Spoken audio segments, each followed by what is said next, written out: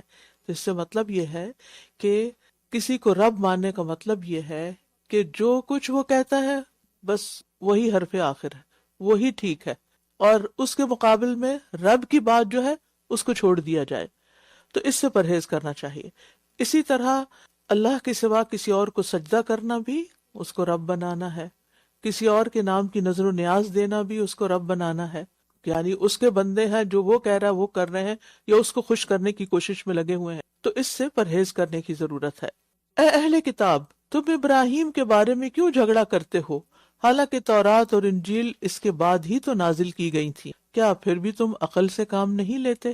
ہاں، تم وہی لوگ ہو جنہوں نے اس معاملے میں جھگڑا کیا جس کا تمہارے پاس کچھ علم تھا، پھر تم اس معاملے میں کیوں جھگڑا کرتے ہو جس کا تمہیں کچھ بھی علم نہیں، اور اللہ جانتا ہے اور تم نہیں جانتے۔ تو ان آیات سے ایک بڑا اہم سبق ہمیں مل رہا ہے کہ جس شخص کے پاس علم نہ ہو اس کو بحث مباحثے سے روک دینا چاہیے، اور اگر آپ کو کسی کے ساتھ کوئی آرگیومنٹ کرنی ہو تو اس کے لیے آپ کے پاس دلیل ہونی چاہیے۔ یعنی جو شخص کسی بات کے بارے میں پوری طرح علم نہ رکھتا ہو اس کی بات کوئی حیثیت نہیں رکھتی۔ ابراہیم نہ تو یہودی تھا اور نہ عیسائی، بلکہ وہ یکسو مسلمان تھا اور وہ شرک کرنے والوں میں سے نہ تھا۔ بے شک سب لوگوں میں ابراہیم کے قریب تر وہ لوگ ہیں جنہوں نے اس کی پیروی کی ہے، ان کے طریقے پر چلیں۔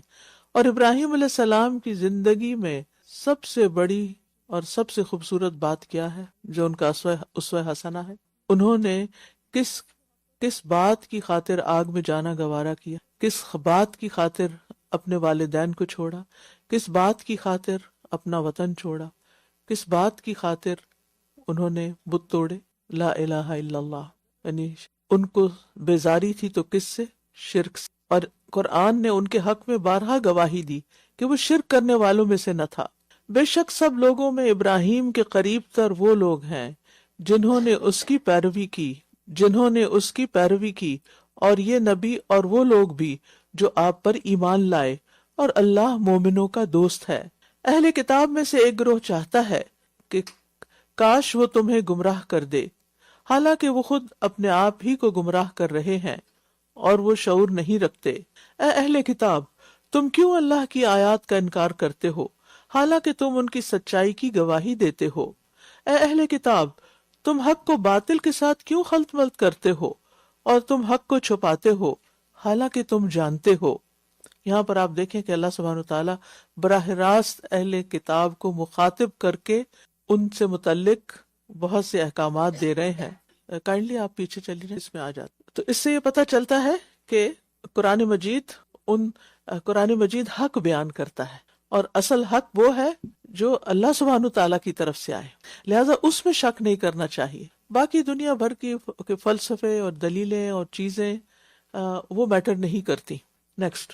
وقالت طائفة من أهل الكتاب آمنوا بالذي أنزل على الذين آمنوا وجه النهار واكفروا آخره لعلهم يرجعون ولا تؤمنوا إلا لمن تبع دينكم قل إن الهدى هدى الله أن يؤتى أحد مثل ما أوتيتم أو يحاجوكم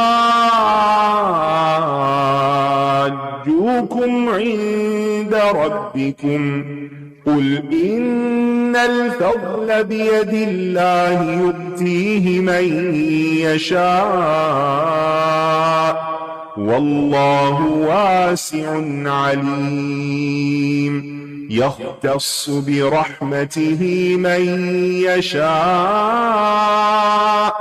والله ذو الفضل العظيم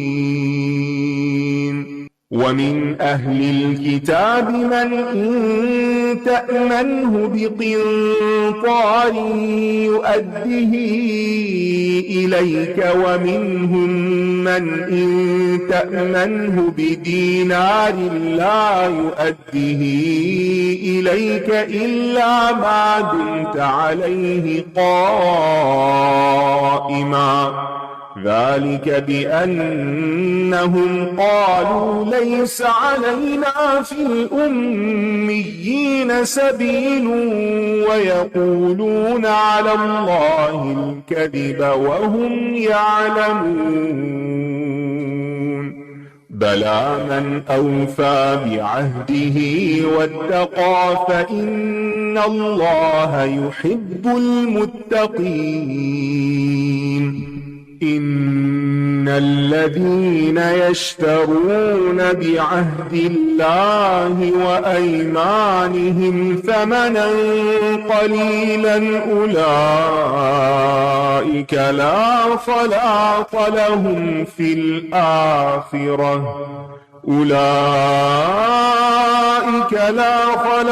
لهم في الآخرة ولا يكلمهم الله ولا ينظر إليهم يوم القيامة ولا يزكيهم ولهم عذاب أليم وإن منهم لفريقا يلوون ألسنتهم بالكتاب لتحسبوه من الكتاب وما هو من الكتاب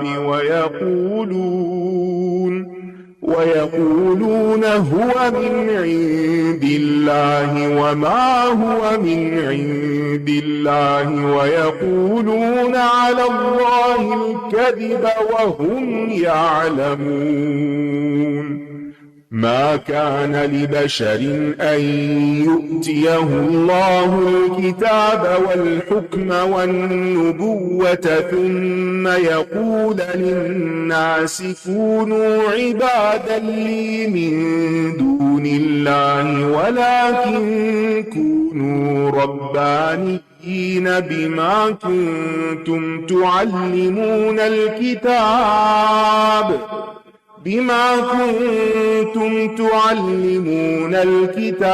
وبما كنتم تدرسون ولا يأمركم أن تتخذوا الملائكة والنبيين أربابا أيأمركم بالكفر بعد إذ أنتم